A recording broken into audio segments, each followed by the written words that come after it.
इस बीच एक और बड़ी खबर, यूक्रेन युद्ध के मद्देनजर नेटो का बहुत बड़ा फैसला, पूर्वी सीमा पर स्थायी फौज की तैनाती करेगा नेटो, यह कहा गया है।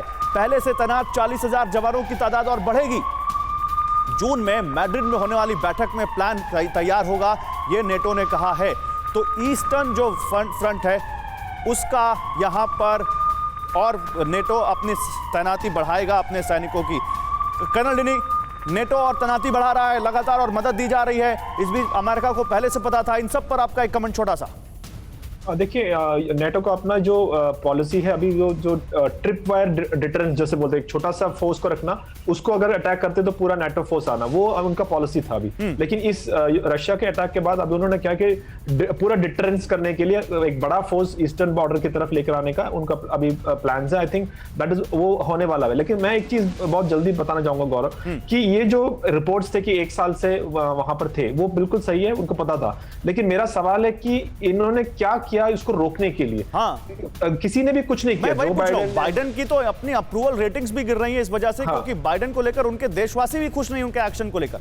बिल्कुल, तो मेरा ये उसमें एक ये है कि ये लोग एक इसका रीजन भी है कि एक्चुअली जो बाइडेन और जो यूएस की जो डीप स्टेट जिसको बोलते हैं, वो चाहते थे कि रशिया इस पे अटैक करे। अभी आप देखिए, जॉनसन भी वहां पर गया है, कितना विचित्र युद्ध है कि वहां पर जाके आप उनको और भी हथियार दे रहे कि आप लड़ो। यूके का एक भी सोल्जर, एक भी नागरिक नहीं है, जो फंस रहे हैं बेचारे यूक्रेन के नागरिक और यूक्रेन के सोल्जर हैं। कि क्या बाइडेन और अमेरिका के चढ़ाने पर ही या नेटो के चढ़ाने पर ही यूक्रेन इस युद्ध में कूद गया? आइए नेटो चीफ का बड़ा ऐलान आपको दिखाते हैं। नेटो चीफ ने बड़ा ऐलान क्या किया है, उसके बाद अपने और मेहमानों के पास चलेंगे। बॉर्डर पर बढ़ेगी नेटो की फौज। ऑलरेडी पोलैंड में जो वहां पर उनका बेस है नेटो का, उसमें उन्होंने फौज बढ़ाई हुई है। उसके बाद अब रूस के मिलिट्री एक्शन के चलते नेटो चीफ जेम्स स्टोल्टनबर्ग ने एक बड़ा ऐलान किया है। क्या ऐलान है समझिए। नेटो अपने पूर्वी बॉर्डर पर मिलिट्री ब्रिगेड का परमानेंट बेस बनाएगा, ये नेटो चीफ कह रहे हैं। परमानेंट बेस, क्या रूस को पसंद आएगा ये? यूक्रेन में रूस के हमले के बाद नेटो एक बहुत बड़े बदलाव के दौर से गुजर रहा है। नेटो चीफ ने कहा कि पूर्वी बॉर्डर पर नेटो फौज के 40,000 सैनिक पहले ही मौजूद हैं और पिछले कुछ महीनों से नेटो ने अपने सैनिकों की संख्या 10 गुना तक बढ़ा दी है। सुमेरा के पास चलते हैं। सुमेरा इस वक्त हमारे साथ वॉर जोन से जुड़ी हुई हैं। सुमेरा, पोलैंड में भी जब हम लोग थे, या आप जब पोलैंड से लीव की तरफ गई, ऐसा तो लगता है कि अब नेटो वहां पर लगातार अपनी मौजूदगी बढ़ा रहा है, चाहे वो पोलैंड हो, चाहे वो आप लातविया की बात करिए, बाल्टिक कंट्रीज की बात करिए, हर जगह कहीं ना कहीं नेटो अपनी मौजूदगी बढ़ाता दिखता है।